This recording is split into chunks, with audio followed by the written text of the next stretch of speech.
All right, we're live. Tim, Jamie, happy Wednesday. So, Jamie Boggs and Timothy Davis hopefully are two of your favorite Enrollify creators. If you don't subscribe to their EduData podcast, this is your call to action to do that. But here we are, and Tim and Jamie are going to be presenting AI-Powered Data Democratization, your key to data empowerment. Jamie is a senior engagement analyst at Element 451 and has over 15 years of dedicated service directly to college students on various campuses. Jamie has seamlessly transitioned his talents to the higher ed partner space. We're so lucky to have him at Element 451. But Jamie was formerly known as the data guy on campus. So who better to be one of our co-presenters today? Jamie's become a driving force behind transformative data analysis with higher ed marketing and software companies. And that has certainly positively impacted thousands of students throughout the US. Timothy Davis is also an engagement analyst here at Element 451, where he has contributed to improving the student journey for schools of all shapes and sizes. Starting in digital marketing and content management, Timothy made a mark in boosting inquiry yield and optimizing web presence. His roots as a website developer and an admin really set the stage for him when it comes to diving into data. So that's a little bit about who your presenters are today. And let's end this poll and just take a quick look. All right, I'm sharing the results. We have 3%. Okay, there is somebody out there who thinks that ChatGPT might be the new fitness trend. If that's you, we can talk. I am a cycling instructor. We can talk about this. But the majority, and this is what I think we were expecting, the majority of folks have had a little bit of exposure to ChatGPT, but maybe aren't quite at that expert level yet. So, guys, I think this is the perfect setup for today's session. We have just a couple quick housekeeping items to share before I turn this over to Tim and Jamie. First of all, yes, this webinar is being recorded. Do not worry. So if you have to duck out a little early, you are going to get a link to this recording in your inbox tomorrow. We will turn this around quickly. But hopefully you'll be able to stick with us for the full 45 minutes. We will leave time for Q&A. So if we need to hang out till the top of the hour, we're happy to do that. We'll record Q&A just in case you need to duck out. And if you do want to ask questions to Tim and Jamie during today's webinar, there's a couple ways you can do that. There's a Q&A panel. Feel free to ask through there or hop right over to that Zoom chat room. And again, just make sure you set that chat to everyone. And you can feel free to share ideas, ask questions, and we can all interact with each other while we listen to Tim and Jamie present. And Jeremy, March Madness is top of my spring list too. I have to say, I am very excited about the games this week. And spoiler, my podcast next week will be on March Madness. So you can cue that up. All right, Tim, Jamie, turning this one over to you. Let's get started. Let's get started. Well, thanks for that introduction, Mel. Appreciate it. All right, I'm going to go ahead and launch us off here, talking about kind of a summary of what we're going to cover today. And if you've been to any of our AI webinars thus far from Enrollify, you've heard us talk about some of the ways that AI is going to be transformative and some of the industries that it'll impact or some of the skills that it will augment. But today we kind of want to focus on how AI changes the way we interact with the computers. And the analogy that I have for that is the graphical user interface. So when personal computers first came out in the 80s, they needed a way to be more friendly to folks who didn't have computer science experience, computer engineering experience. Previously, computers were just prompting up the command line and filling up a big wall of text that you as the computer user had to sift through and figure out what the expected response was. But the graphical user interface gave us buttons and menus and a sense of space within the computer so that you could approach it a little bit easier, figure out how to manage it. But that still came with its own challenges too, right? Because like, what button do you press? Or you've had that conversation where you're like, what settings menu am I looking for? We had an example of this right before we went live. I was trying to set my name on the Zoom title, and I was like, guys, I don't know where this setting is. Can anybody help me? And thankfully, Mallory was there to walk me through how to change my name on the panel. So anyway, AI we think is going to transform the way we interface with computers because now we don't need to necessarily memorize buttons and menus and flows to get an expected result. We can just prompt with our natural language, talk to the computer as if it were a person and get things done using natural language. So, how does that specifically affect higher ed and higher ed data, right? One of the things we're really aware of is that there is a data skill gap in higher ed professionals, specifically when it comes to data. Data often feels locked away in databases or across disparate systems that require integrations and writing code for those integrations. And those generate very specialized roles. And then sometimes if you're lucky, you might have data presented to you either from a data professional on your staff or maybe an IT person. They've presented data for you in a dashboard, but even that dashboard has some limitations based on the data that's powering it, based on what ways you can filter, control that dashboard. It might not be ready to answer every question all the time, and it also is definitely not going to explain itself to you. You're going to have someone there to be able to interpret the dashboard if it's ever unclear. So we think AI democratizes data analysis in this way, right? AI models like ChatGPT remove those barriers and help you use data like a pro. And we're going to explore that today. So just to kind of review our agenda, we're going to look at some common data problems. We'll understand how AI can help. We'll even see ChatGPT in action a little bit. Jamie and I have, before this webinar, had some conversations with ChatGPT using some really cool functionality within that platform. We'll see what that looks like and how you can leverage it. We'll also discuss how to achieve data democratization and AI augmented analysis at scale. And then finally, of course, we've got a Q&A. And so if you've got any questions as we're going along, please do pop those in the chat and we'd love to address those. And if we see them come up in the chat, we might even be able to tie it into what we're saying. So feel free to ask away. And with that, let me hand it over to Jamie.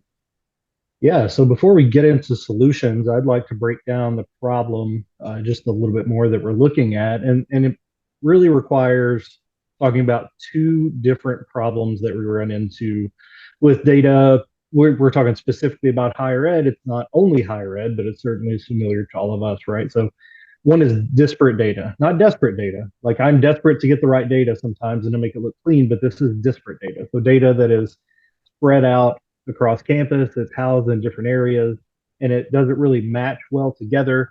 And I'll give a visual for that in a second. And the second one's really coding. Uh, you can do more things than you used to be able to in Excel or Microsoft Access.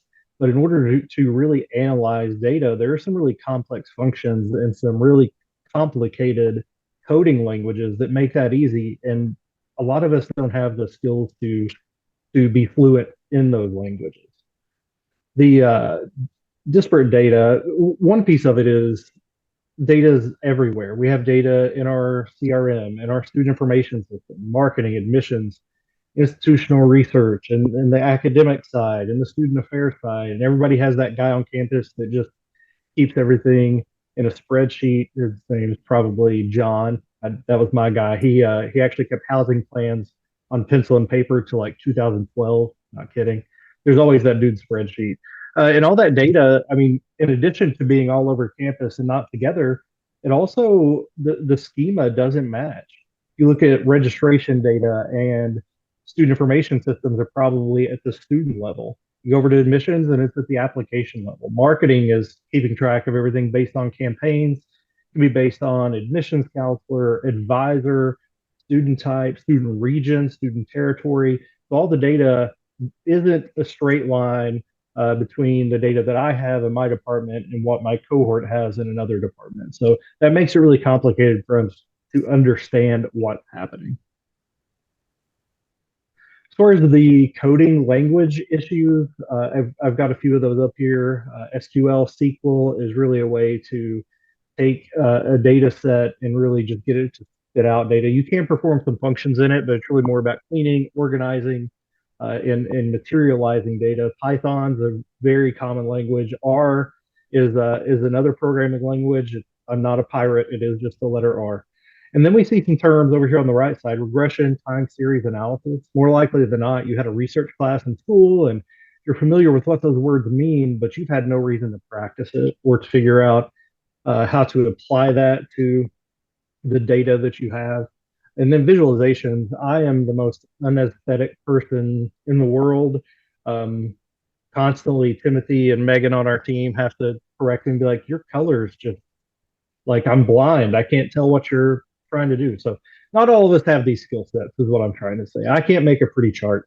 Other people can't run a regression or work Python. So it's hard for everybody to be a jack of all trades when it comes to being great at your job and with data, which kind of leads to the bottom line, right?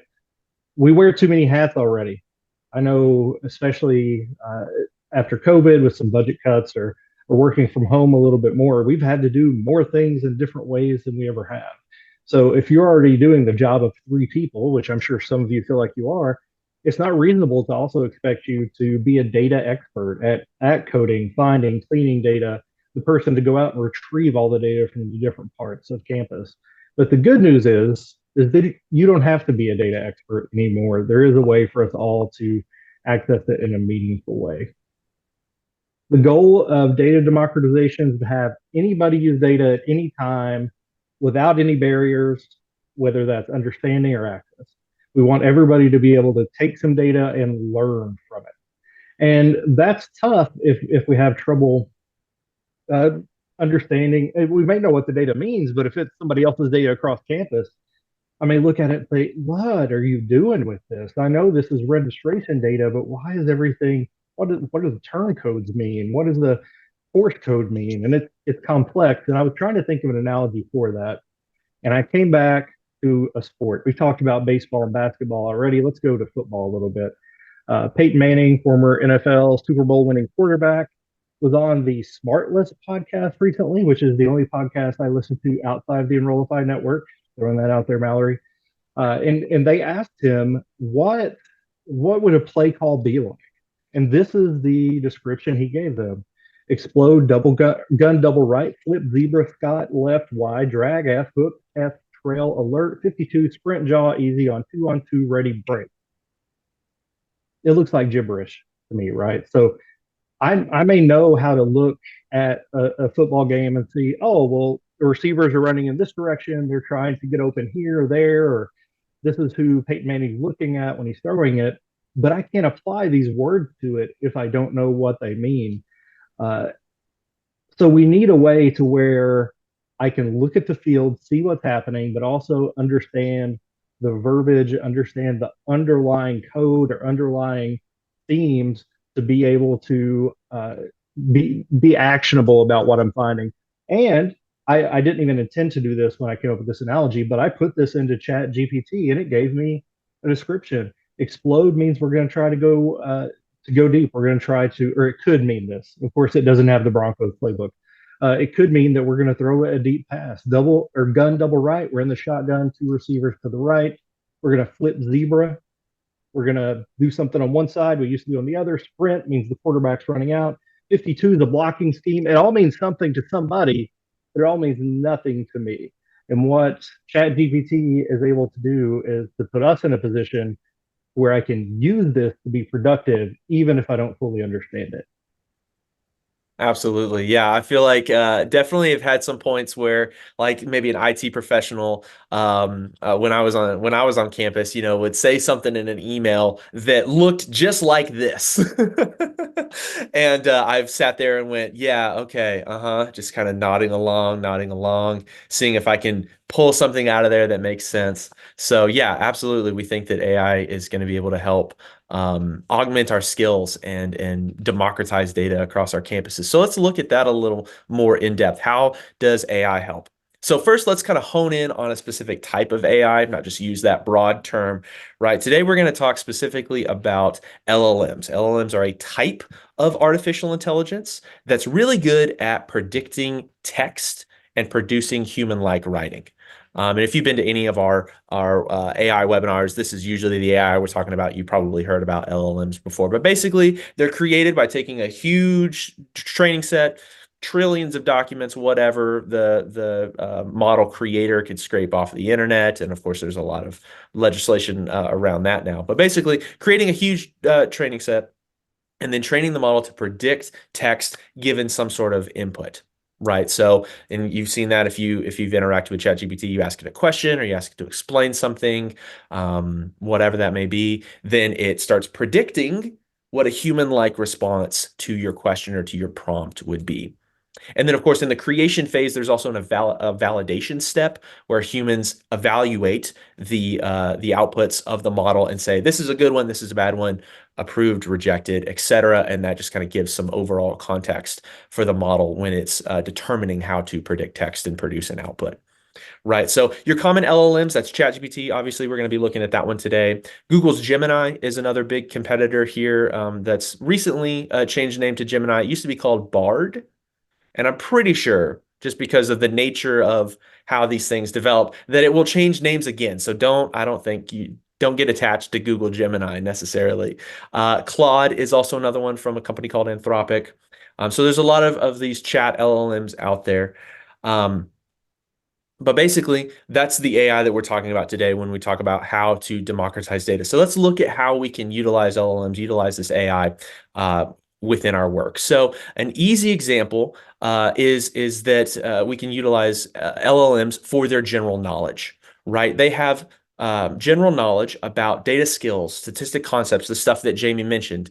If you're like, hey, I've got a developer on our campus that's mentioning R. Is this person a pirate? You could ask that to ChatGPT. But here we go. Here's some examples. So the first one, right? Can you explain the basic concepts of data analysis? Great. Here we go. ChatGPT is being an instructor now. It's teaching us and it's giving us some context for the conversation that we're in or for the problem that we're trying to solve for. Right. So it can kind of give us explanations.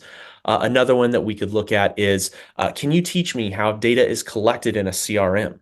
Right. So if you're trying to understand a new system that you're using, or maybe that's your SIS, your student information system, or whatever other platform you may be on, how does this function from a data perspective? What kind of data is collected here? Right. ChatGPT can begin to answer those things for you and talk about common ways that occurs.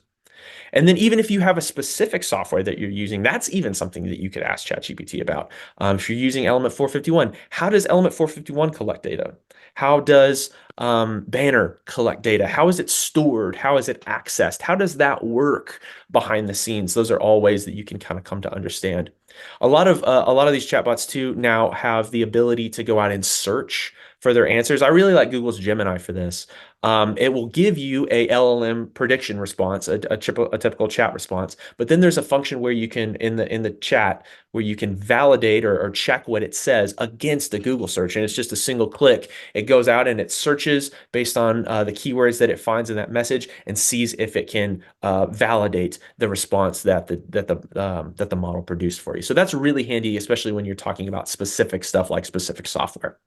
But again, this is just entry-level ChatGPT stuff, right? Using general knowledge to augment your skills, to learn, to get context. That's very preliminary. Let's look at something a little bit more advanced here, because LLMs can also write code, which is really, really powerful. So in the same way that ChatGPT can predict what a human-like response is to a conversation, it can also predict what code needs to look like in hey, yeah, Tim Ray cited perplexity here. That's a great tool as well. Also really good at citing its sources. It comes up with like 15 before it produces the result, which is really cool. You cannot click into them. Great recommendation there. Thanks. But as I was saying, LLMs can also write code, right? So in the same way that it can predict a human-like response in a conversation, it can also predict what code needs to be, or it can even explain what code is doing. So let's look at a couple of examples here. Excel. Oh, whoops, I went backwards. Let's go here. Yeah, there we go. So a common platform for us to be using for data is Excel. If you're ever writing formulas, ChatGPT or LLMs are a great option for writing formulas or getting help with those formulas. I've spent many an hour Google searching how to write a specific formula or do a specific thing, and then piecing together all the different things that I found into a cohesive thing that'll work in my context. But with ChatGPT or with an LLM, you can just take that context to the conversation and then say, here's what I'm trying to do. Here's maybe in this example, we have a range A2 to B10. This is where I'm working. Write a formula that will accomplish this, and boom, there's the output, the exact thing that I can just copy and paste over into Excel. Really powerful. Another example here, maybe you've been in a conversation with another staff member, a data professional or an IT professional on your campus, and they provided you, say, a query against your database. They provided you a SQL query. Again, it looks like Peyton Manning wrote it, and you're like, what the heck does this mean? You can pop that right into a conversation with ChatGPT, and it's going to start breaking down that code for you, saying, well, this is using a select statement, which is how you retrieve data from a database using SQL. Group by is also how you maybe group by specific columns or rows, start to aggregate data, and it can start to explain what the query or what the command is trying to do. So again, really powerful for just getting that context and learning more about your specific situation. Finally, here's a really advanced example. You can say, write me a Python script that does some data manipulation thing. In this example, we say, segment an applicant pool by interest and correlate to a campaign. Really sophisticated stuff. And here it goes. Here's how you could run a Python script against a file on your local machine and produce the output that you're looking for. Really crazy. But I can hear you now. Probably a lot of you are like, okay, wait. I have no idea how to run Python on my computer. I don't even have Python on my computer. I don't even have the snake game on my computer anymore. The IT guy took away the snake game. I can't play Snake at work anymore. Python is out of the question. And so we're kind of asking, like, wouldn't it be great if if AI could not only write this code, but actually run it against what we're trying to do, run the code against the file that I provided. And that's what we're going to be looking at today. ChatGPT has a really specific functionality called advanced data analysis that allows you to not just get code written for you, but actually have it run and produce an output, even produce visualizations. So this is available within ChatGPT Enterprise, which is the paid version. So you might not be able to see it if you're using the free version, but it's the ability to upload a file and have ChatGPT actually work with that file. And this actually solves a really specific problem with LLMs. Again, LLMs are just predicting, right? They don't know if specifically the math they're doing is correct, right? So if you've ever asked ChatGPT to help you with a math problem, it might have given you the correct answer, but that's because it's predicting correctly what the correct answer is, not because it's actually computing it. And so this advanced data analysis model within ChatGPT is actually giving it the ability to do that computation and provide some really useful functionality and results for you right there in the chat. So we're going to have a couple of examples here. I'm going to go first, and we're going to look at a funnel trends data set. And so basically what Jamie and I have done is before this webinar, we had some conversations with ChatGPT. We are not leaving the live webinar and the results that we would get live up to chance here. We've gone through it, and we've asked some specific questions and kind of validated the answers that we get, and it's going to provide some really good examples of what we're talking about here. So I'm going to launch into the funnel data set example here. Let me exit full screen and hop over to ChatGPT. Is everyone seeing that? Jamie, are you seeing that okay?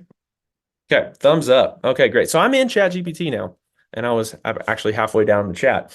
But here we go. Let's just start walking through what this conversation entails. And again, sorry, let me mention one more thing.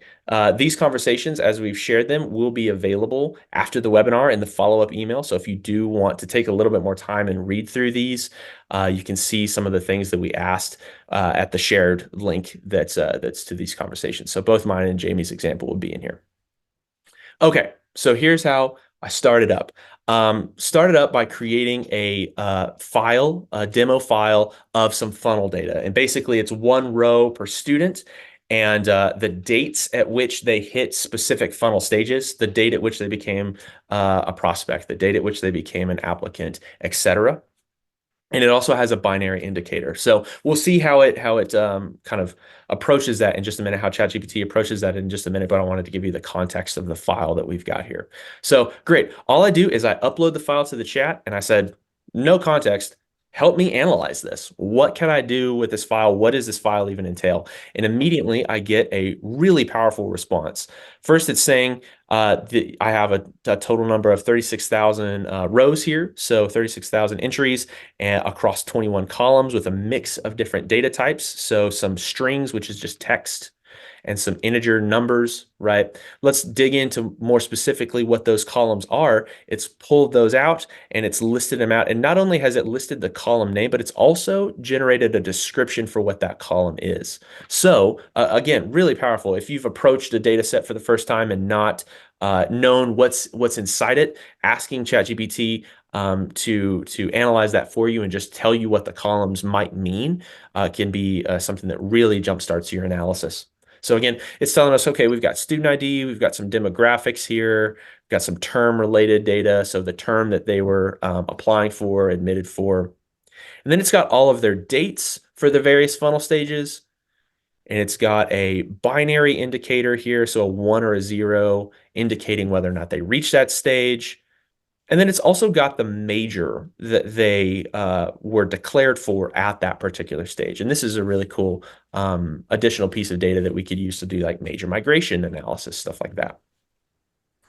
It's going to give me a couple of initial observations. The first one is it's saying, oh, there's some missing values. That could be an error here, something that we could dig into in Excel. I know that that's just the nature of this demo data, so I'm going to ignore that for now. But it also is saying it looks like it tracks the student journey. So it's come to understand what the data is about and what it's indicating without me telling it that at all. And then it's saying, dates and binary indicators provide a timeline and a status of those checkpoints across the funnel. Then, after understanding the file, it even goes further and starts giving me ideas for how we could perform analysis on this data. Conversion rates, how successful are we at moving students from one stage to the next? How long does it take them to get from one stage to the next? What factors impact them moving from one stage to the next? And we can even start to analyze trends over time. How has admissions changed over time? How has enrollment changed over time, even across those dimensions that we have in the data set? So the last thing I want to look at this first response that we got from ChatGPT is this little indicator down here that says view analysis. If I pull that up, we can actually see the Python that it wrote, and we can start to validate that ourselves, just kind of spot check it, or even go further and ask to explain what it did. Ask ChatGPT to explain what it did and get an explanation of the code that it wrote. So here, all it really did was just use some pre-built Python functions to pull the information about the file and the head here being the columns. So that's all it did. We can see the output that it got and that it read, and then how it started to formulate its response, and it's starting to see some example rows here, right? So again, really powerful, just a simple query that it ran to get all of this analysis inspiration for, right? So let's just start with that. Let's take that first idea. Let's start with conversion rates. What can you tell me about conversion rates? And pretty quickly after, it's first told me how it's going to perform the analysis. So it's kind of indicating how it's going to go about it. We'll do prospect to apply. We'll do apply to admit, admit to enroll, enroll to withdraw. Great. So that's how we're going to do conversion rates. I can spot check that to make sure that's how I want to do it. And then it's going to actually do that calculation. So it's saying prospect to apply is 100%, apply to admit is 50%, admit to enroll 28, enroll to withdraw 2%. So our withdrawal rate is only 2%. That's pretty nice. But it's saying here, there's something strange about this. Every prospect converted to be an applicant. Right. So what's the deal with that? That might be a data issue that we could dig into again in Excel where we're managing this file. I know personally, having created the file, that every row in the file is an applicant, not just a prospect. So we do have just a one-to-one relationship, prospect to applicant. And I know that that's expected. So I'll just kind of ignore that for now. Then I ask, okay, great, let's do some trend analysis. And can you help me visualize that? So now we're not only asking, can you do some calculations for me? Can you produce a visual for me? Right. And it says, before it starts though, it's going to say, okay, there's a few ways we could do that. which way do you want to go? So it says for trend analysis, we could focus on several aspects. We could focus on applicants, admits, and roles over time.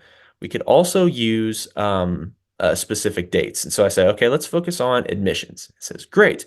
What columns do you want to use? Because we have this admit date column, which is the date that the student was admitted, or we could group it by academic term. So we could see admits over time, over term, effectively. For me, for this example, I'm saying let's just focus on term. Let's do admits over term. And here we go. We immediately have a visualization that's showing us the quantity of it's showing us the quantity of admits by term. And we're seeing a little bit of decline, although fall 24 is still ongoing. So that's expected that we wouldn't have a full range of admits at this point. Great. Then I want to ask about a specific dimension. Okay, great. We had territories in there. We had gender, I think, was in there. What could you tell me about the specific territories and which specific territories yield the most admissions? Here we go. We're looking at territory 4 here, by far the most, with a kind of even distribution across the remaining 3. Cool, but that's not exactly what I want to look at. I want to know if the distribution has changed across terms. So basically asking, can you combine those two charts that you just made and produce an overtime by this dimension? And here we go. We've got a line chart showing the distribution of admits by territory over our 3 terms in the data set. So again, starting to not just understand distributions in our data, but understand the trends and the direction that we're heading. So here we're seeing that territory 4 is the lowest it's been. Again, fall 24 is still ongoing, but that could be an indicator that maybe that territory is falling behind or needs additional resources, maybe, if we understand our context. We're also seeing that T2, territory 2, is increasing. And so that might be an indicator that there's something going right over there. Or maybe they're just moving through the decision process a little bit faster in that territory. So more prompts that we could dig into that aren't necessarily in the data, but that we could take back to our team and discuss. Great. Somebody mentioned a heat map. I actually had a separate prompt generated for this particular question that did do this heat map that shows the distribution of territories across the different terms. So again, the types of visualizations, they're all there. The line charts, the bar charts, the heat maps, those are all something that you can build within Python and something that ChatGPT then can generate for you. And it comes down to really just asking. I didn't ask for any specific visualizations, I don't think, in this particular chat, but in yours with your data, you could absolutely ask for a specific visual using specific columns, and off you go. You've got exactly what you need. What's also really cool about this is you can right click here and you can save that as an image. So if you spun up that visualization, you could save it to your desktop, pop it in a presentation or in a document, pop it in an email, and off you go. You can share that data with the rest of your team. Okay, those are my examples of how we can use funnel data and chat with. Oh, wait a minute. I think I've got, yeah, going back here. Okay, cool. There is one. Sorry, let me do one more here. I asked if we can determine which factors were significant in contributing to enrollment. And so basically it steps me through this process, how we could go about this. So for this analysis, we'll need to prepare the encoding of the categorical variables. We need to handle missing values. We need to select relevant variables. And then it looks into the data and it's like, okay, cool. We've got gender. We could look at time from application to admission. We could look at territories. These are all the dimensions of the student that we could look at this point. Then it goes ahead and runs the analysis. And it gives me some results of that particular analysis. It says, okay, we got a 75% model accuracy, which is on the low end, but still pretty decent. But then it starts to notice some problems. It's like, okay, it looks like the precision recall was really low or was at 0, meaning it didn't recall any of its training, so it made bad predictions. The model is also precise at 0.75. So basically what we've got here in the output, that the conclusion that it gives is like, we probably don't have enough dimensions of the student to be able to do this. None of the dimensions that are in this data set prove to be really predictive of enrollment. So again, something that we could go back to. We're going to see another example of this prediction though with Jamie. So with that, Jamie, I'm going to go ahead and hand it over to you for your example. You sure you're done this time? You I good? think so. Okay, awesome. I'll interrupt you if I'm not. All good. Yeah, you can go look at the Q&A, and I'll try to jump into one of those right now as well. Jeremy had asked about security of data within um, within ChatGPT. And Timothy, feel free to chime in here, but I think there still is a lot of question out there about the security. I would say that it's FERPA compliant.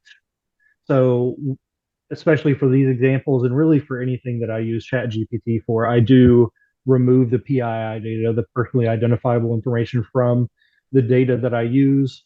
It does have the Timothy's and mine have the element ID that Right. we can use to tag back to that student once we bring the data back into a secure area. But yeah, there are still enough concerns out there where I wouldn't feel comfortable putting extreme personal user data out there. Absolutely. Yeah, I think ChatGPT or the OpenAI specifically has said that they do not train their models on conversations that you have or on data that you share, which is nice as a sentiment. But like, I don't know, I'm paranoid. I wouldn't trust that. I don't put any personally identifiable information in the prompts or in the data that's shared. So yeah, I think we're on the same page there, Jamie. Okay, very good. So the data that I looked at was campaign performance data. And I, like Timothy, prepared a data set. We did this completely separate from each other. So there is some overlap in what we asked, but not all of it. And we got some different responses, which I'll point out as well. But for starters, if you've ever heard me present on AI before, I always like to start with a please and end with a thank you. I'm all in on AI, but if the robots ever turn on us, I want them to attack Timothy first. So I'm going to say please and thank you at every opportunity. So please familiarize yourself with the data set. And just like Timothy's, it really breaks down what's happening here. How many entries, how many different columns, what columns seem to have good data, what columns seem to have large numbers of nulls, and then it at the end kind of breaks down. This is structured to help analyze performance of marketing campaigns, including segmentation and so forth. So it knows what the data is, and this lets me know that I'm on the same page with ChatGPT as far as the data I input. It gets it so far. But what if I didn't get it? What if somebody just sent me the spreadsheet and said analyze this? It makes me think of the episode of The Office. If anybody's an Office fan, where the new manager gives Jim a task one day. He's like, I want a rundown by the end of the day. And Jim spends the whole episode trying to figure out what a rundown is. He could have just asked ChatGPT what's a rundown. And that's what I'm doing here. I'm saying what in this data is going to be helpful when analyzing campaign performance. And it breaks it out into sections, delivery metrics, what may be getting bounced back, how much are people engaging with it. And it's putting engagement here as the top one, which I think obviously we would agree with for those of us that have worked in marketing and enrollment before. Uh, it also pointed out in a previous iteration of this that I don't have any actual conversion data. Conversions meaning enrollment. So it's essentially telling me this would be more helpful if you could follow these through to enrollment, which was super helpful. But it's breaking down all kinds of different ways to look at the data. And I look at this and I say, well, let's start with number one. Could you give me a visualization of overall engagement over time? And it breaks out this line chart starting way back in year 2018. I have a huge spike at the end of 2022. Not really sure why, but that's something I should go back and look at. Is that an anomaly? Was there something we were doing differently that month that maybe we need to go back and revisit? So, and this tells me what metrics are being included here. So I just asked about engagement. It knew to include emails open, email clicks, and text message clicks as part of that. And it broke it down into a day by day analysis. The data that I put in was broken down by user ID, by campaign, by day. So this threw out the subdomains, the whatever other identifiable information. It's just going campaigns by date. So, and that's how I asked that question. Again, like Timothy said, I can see what's happening in the Python code here. And even within the code, it's telling you, I'm about to convert set date to a better format. And this is the code for that. I'm going to calculate engagement. This is how I'm going to do it. So that's helpful anytime you're writing or reading code to put those pound signs or hashtags for you youngins out there in front of those. So it will lets you just type and not interfere with the code. So I see performance has been mostly steady. I would probably go to a more narrow look here and say the next 6 months, but I didn't do that. Instead, I was more interested in what are the top 5 performing campaigns. I've been asking about engagement, so it just assumes I'm continuing to talk about engagement. So combining those metrics that we talked about earlier, my top 5 are interactive demo, assessment needs, Jamie, hey, that's me, with the first touch point email, decision posted, and then second touch point email. And those are total engagements that it's going by. So I can get that, and then I could ask other questions like, what do those have in common in the other categories? What are some big differences in those? But if let's say I'm going to give a question or give a presentation to the board of trustees, and I want to be impressive, I remember a phrase that comes up in every study I've ever read, and that's the statistical significance. So, can you write a Python script to help me determine if any campaigns perform better in a statistically significant way? And there are a lot of different tests you can do for that. This uses the Mann-Whitney U test. I used a different data set the other day, and it did an ANOVA test to run statistical significance. It's going to show me the more complex, um, the more complex Python script that it's using. It's telling me exactly a step by step by the usage, and then I ask it, well, use that just for the top 2 campaigns and let me know about the statistical significance. Thank you for the Python code. I don't know where to put it. Can you just do it for me? Is what I'm asking. And here we get the p value is less than 0.05. So we can conclude that the top performing campaign performed at a statistically significant higher level than the assessment needed email, which was the number 2 campaign. So I can put that in a presentation and it can sound like I really did some in-depth research on this. And I mean, it's not fake. That research is done. I do have that data. So I'm not faking it or lying, but I had a lot of help, which can be super, super helpful. Again, you can see it just used those 2 campaigns for the analysis. So you can see how that's broken down. So now I know this. I know this is doing this campaign's better than that one. I know I had peaks at certain times of the year. Just best practices. What can I do to make my campaigns better? I'm getting desperate with my disparate data. What can I do? And it gives essentially best practices. What are ways to improve performance? Segmentation, optimization, A/B tests is down here. Um, Delivery metrics, engaging in different channels, which almost all of these things are things that can happen in Element 451. And as we incorporate AI into the products and use Copilot, it can help with a lot of these things and preparing those campaigns. So it, a lot of AI can help you get into a lot of these best practices if you're not doing them already. But it's a great guide to just in general. Maybe I hadn't thought about evaluating. Well, let's see. Of course, you're going to think about that. What if I hadn't thought about including channels in the same analysis? Timothy and I talked on our podcast a few weeks ago about the preferred marketing channels for different types of institutions and how do you measure billboards against Google search? And it's really, there is a way to do it. It's complex, but this is a great tactic to use. And I think a lot of us just say, oh, they don't compare. Let's not do it. But you can do it. And you could dig further into that if you want to ask more questions. So this is where I'm going to stop. I have some analysis, I have a visualization, I have some statistically significant results, and I have some work to do going forward in things to improve my campaigns. So, of course, I'm saying thank you for your time, Mr. ChatGPT. If you have any questions, come back, and that I will absolutely do.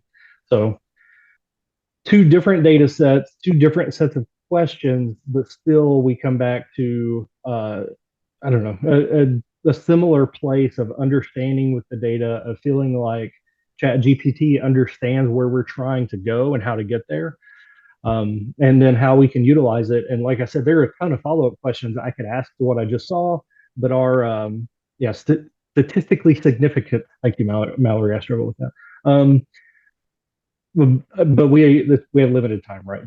I could have gone at this for hours and given you a really huge breakdown of the campaign data, but that's a good start at showing you the capabilities. Right. Absolutely. Well, yeah, I think it's time to start transitioning into questions. So please, if you've got them, pop them in the chat or in the Q&A. We mentioned our podcast a few times. Jamie and I are on the EduData podcast every Friday.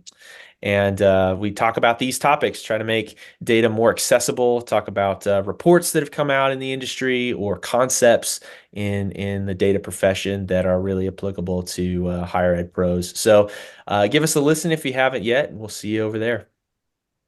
I think, Jamie, something you just said, I'm getting desperate with my disparate data. I think that needs to be the title of a future episode on your podcast.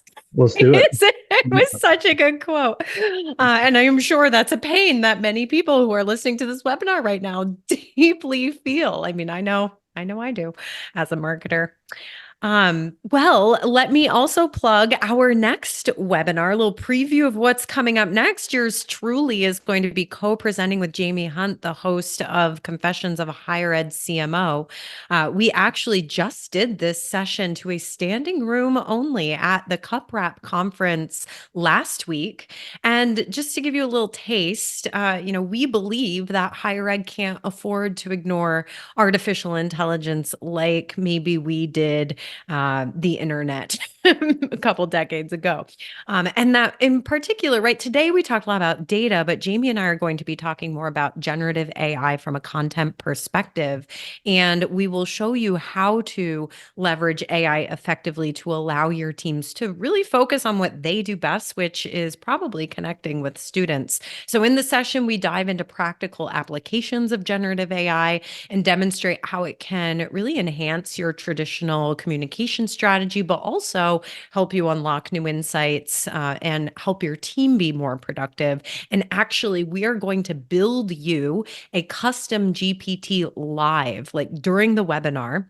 And that will be something we gift you to assist you with your campaign planning and brainstorming. So I will drop a link to that in the chat right now so that you can sign up and hopefully we'll get to see you at that next session in April.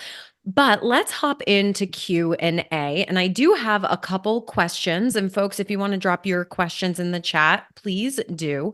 But as I was listening to the two of you chat, Tim, I think you said a little bit earlier in the webinar, you mentioned all of the other generative AI tools like Bard and Claude, but in your examples today, the two of you really mostly just utilize ChatGPT. So I have a two-parter question.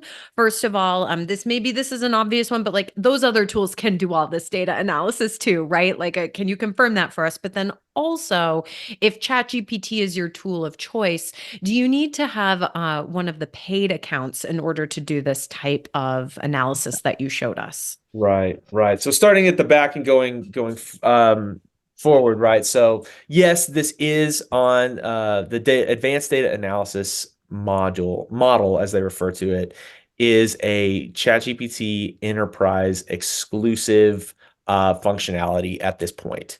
I'm not sure what they plan to do with it in the future, but yes, right now it is in the paid tier, which unlocks a lot of other really useful features. So if you've considered getting that, I also know that some institutions have partnered with OpenAI to get institution level ChatGPT accounts. So that might be something to look into as well.